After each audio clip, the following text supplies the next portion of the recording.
Welcome back दोस्तों।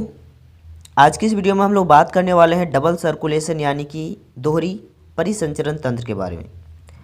Double circulation एक ऐसी प्रक्रिया है जिसके दौरान रक्त एक चक्र में हृदय से 2 बार गुजरता है। जैसे कि हम लोग जानते हैं कि मनुष्य मैमल कैटेगरी के अंदर में आता है और मैमल के जो हार्ट होता है वो 4 चैम्बर्ड होता है, 4 कक्षीय होता है।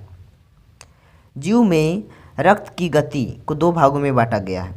पहला प्रणालीगत परिसंचरण और दूसरा पल्मोनरी परिसंचरण यानी कि सर्कुलेशन। तो प्रणालीगत परिसंचरण में हृदय के बाएं वेंट्रिकल से धमनी तक ऑक्सीजन युक्त रक्त की गति शामिल होती है। यह तब रक्त द्वारा धमनियों और कोशिकाओं के एक नेटवर्क के माध्यम से ऊतकों तक ले जाया जाता है और ऊतकों से ऑक्सीजन रहित रक्त सिराओं और वेना कावा द्वारा एकत्रित किए जाते हैं और बाएं अलिंद में खाली कर दिया जाता है। इसको फिर से समझते हैं। प्रणालीगत परिसंचरण जो होता है इसमें हृदय के बाएं वेंट्रिकल से महाधमनी तक ऑक्सीजन युक्त रक्त की गति शामिल होती है और यह तब रक्त द्वारा धमनियों और केशिकाओं के एक नेटवर्क के माध्यम से ऊतकों तक ले जाया जाता है। ऊतकों से ऑक्सीजन रहित रक्त सिराओं और वेना कावा द्वारा एकत्रित किया जाता है और बाएं अलिंद में खाली कर दिया जाता है। वहीं पर अगर बात किया जाए दूसरा भाग गति का, रक्त की गति का, तो वो है पल्मोनरी सर्कुलेशन यानी कि पल्मोनरी परिसंचरण। पल्मोनरी सर्कुलेशन में दाएं वेंट्रिकल से फुफ्फुसीय धमनी तक डीऑक्सीजनेटेड रक्त की गति शामिल होती है जो ऑक्सीजन के लिए फेफड़े तक रक्त ले जाती है। फेफड़े से ऑक्सीजन युक्त रक्त फुफ्फुसीय सिराओं द्वारा बाएं अलिंद में ले जाया जाता है। इसीलिए दोहरे परिसंचरण में रक्त को बारी बारी से फेफड़ों और ऊतकों से होकर गुजरना पड़ता है। पल्मोनरी सर्कुलेशन को वापस से समझते हैं। पल्मोनरी सर्कुलेशन में दाएं वेंट्रिकल से फुफ्फुसीय धमनी तक डीऑक्सीजनेटेड रक्त की गति शामिल होती है जो ऑक्सीजन के लिए फेफड़ों तक ले जाती है। ऑक्सीजन को गेन करने के लिए फेफड़ों से ऑक्सीजन युक्त रक्त जो होता है फुफ्फुसीय सिरा द्वारा बाएं अलिंद में ले जाया जाता है और ये जो परिसंचरण होता है, दोहरा परिसंचरण, ये बार बार होता है फेफड़ों से ऊतकों के बीच।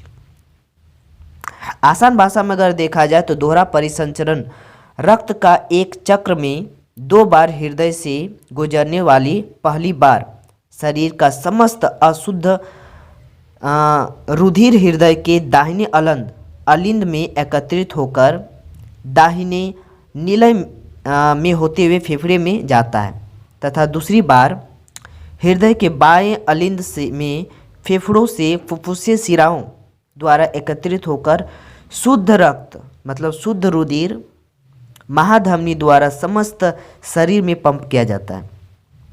इस प्रकार के रक्त परिभ्रमण को दोहरा परिसंचरण कहते हैं। इसको फिर से समझते हैं। दोहरा परिसंचरण रक्त का एक चक्र में 2 बार हृदय से गुजरने वाली पहली बार शरीर का समस्त अशुद्ध रुधिर का मतलब होता है ऐसा खून जिसमें कार्बन डाइऑक्साइड मिला हो, हृदय के दाहिने अलिंद में एकत्रित होकर दाहिने निलय में से होते हुए फेफड़े में जाता है और दूसरी बार हृदय के बाएं अलिंद में फेफड़ों से फुफ्फुसीय सिराओं द्वारा एकत्रित होकर शुद्ध रुधिर महाधमनी द्वारा समस्त शरीर में पंप किया जाता है। शुद्ध रुधिर का मतलब ऑक्सीजनेटेड ब्लड जिसमें ऑक्सीजन मिला हुआ हो और इन परिसंचरण को दोहरी परिसंचरण कहते हैं, मतलब डबल सर्कुलेशन। अगर बात किया जाए तो मनुष्य के परिसंचरण तंत्र को दोहरा परिसंचरण तंत्र इसलिए कहते हैं क्योंकि प्रत्येक चक्र में रुधिर 2 बार हृदय से जाता है। हृदय का दायां और बायां बंटवारा ऑक्सीजनित तथा डीऑक्सीजनेट रुधिर को मिलाने से रोकता है। और इनके बीच में रहता है सिनेप्स, जो कि हृदय में पाया जाता है। और ये सिनेप्स का काम होता है ऑक्सीजनेटेड ब्लड और डीऑक्सीजनेटेड ब्लड को सेपरेट रखना।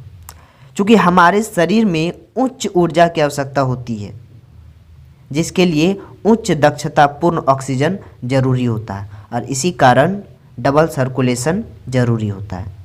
तो दोस्तों, आई होप कि आप लोग को दोहरी परिसंचरण तंत्र के बारे में बढ़िया तरीके से समझ में आया होगा। तो मिलते हैं नेक्स्ट क्लास। आज के लिए इतना ही। Thank you.